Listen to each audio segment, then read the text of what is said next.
So the main points that we want to cover in today's class is that the triggers activate those body sensations first. So the brain sees something in the present moment that looks like something affiliated with a past emotional pain. That's what a trigger is. It's just something that looks similar to something associated with a past emotional pain. Then that interpretation from the brain, from the subconscious, that there's something in the present moment that could look like the past emotional pain, that's what then ignites the quote negative emotions. So that emotion comes up as a messenger service. It says, hey, oh, I don't like that. Watch out, that this is how it was before, and danger, danger.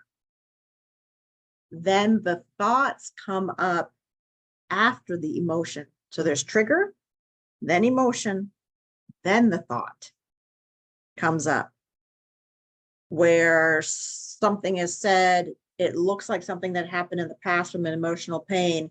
So I'm going to be defensive about it to wall it off, to make sure that that potential for pain does not enter my current reality. And that's what's happening with triggers. The trigger, oh, this looks similar. The emotion from the core belief, this is the emotion that we felt 30 years ago when this thing happened to us. And then the thought, oh, don't let that anywhere near us. Put up that wall, get defensive, dissociate, get angry. And then here comes the behavior after the thought to make sure that we're being kept safe. And of course, this is not happening in slow motion.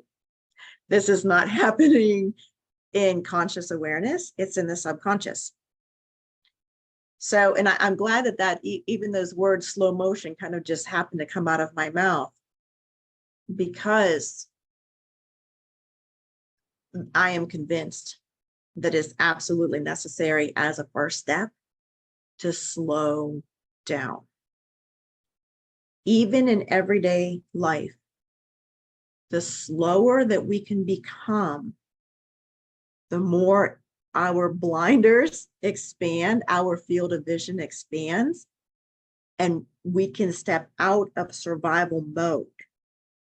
The more that we can slow down, the easier it's going to be able to catch triggers as they're happening. Sometimes we don't catch the trigger. Usually the first thing we catch is the emotion or the body sensation associated with the emotion, which is still okay. That still gives us, maybe 0.2 seconds before the thought and the behavior comes out. That knee-jerk reaction is going to come out.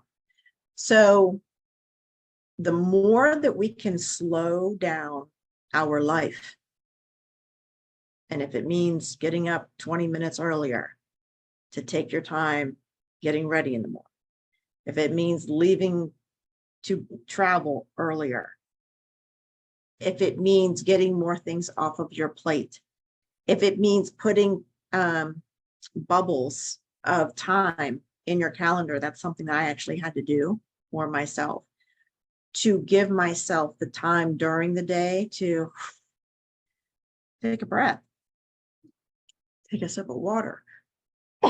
Excuse me.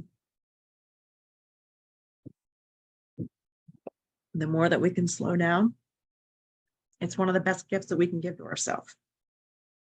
The more that we're go, go, go, go, go, go, go, it's a distraction for us, and it tightens that window of time that we have between trigger and emotion and knee-jerk reaction.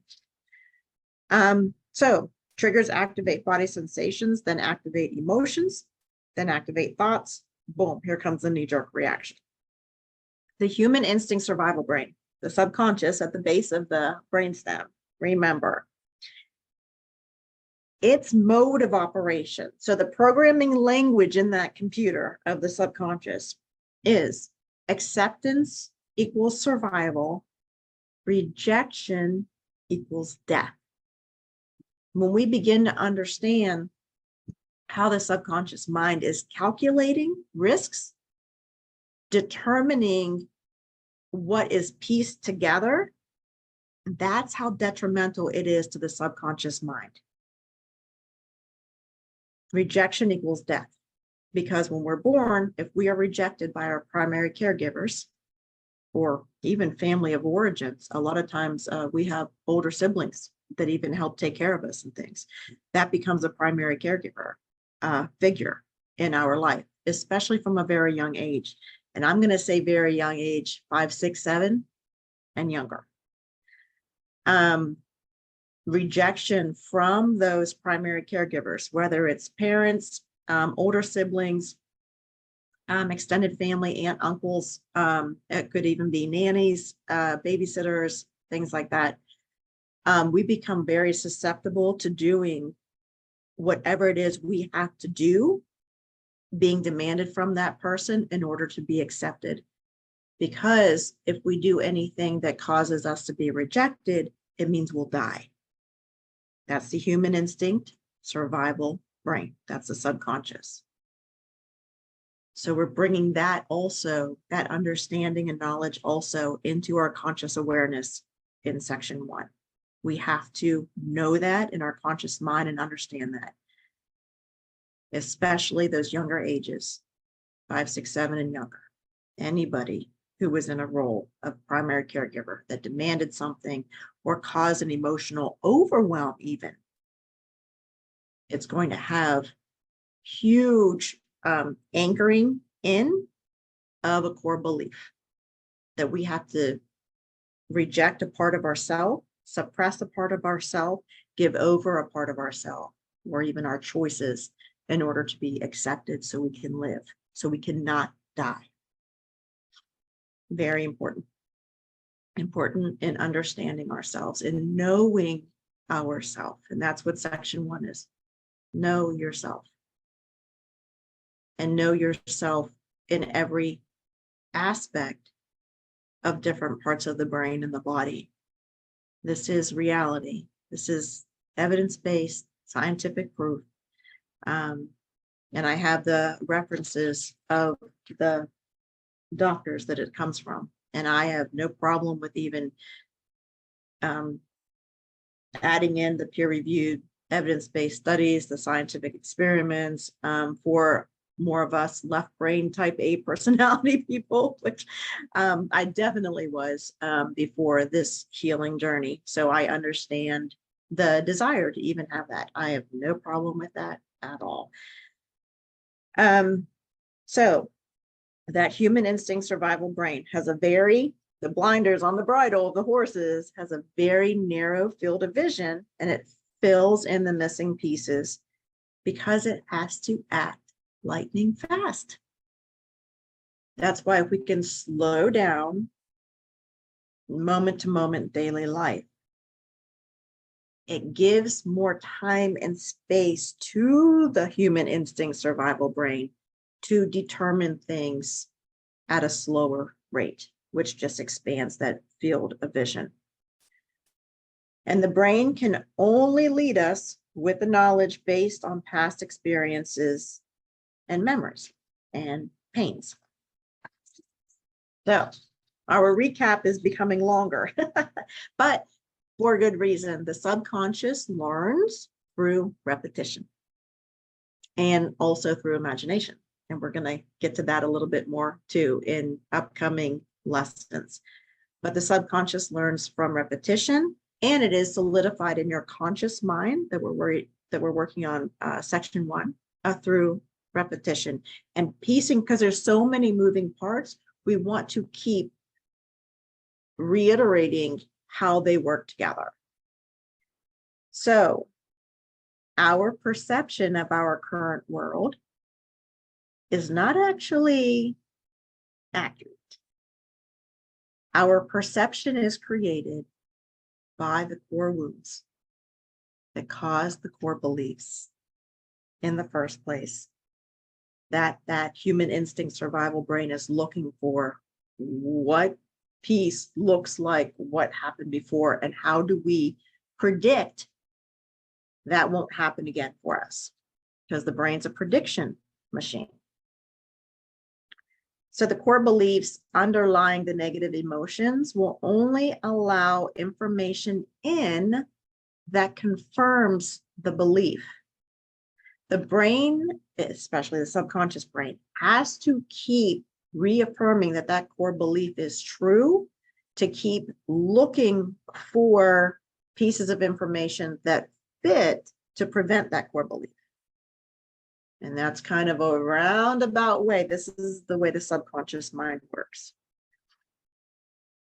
We are meaning-making machines in the brain.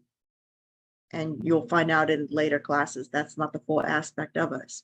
But we are meaning-making machines in the brain that takes surviving an event one step further into the attempt at prevention, at prediction.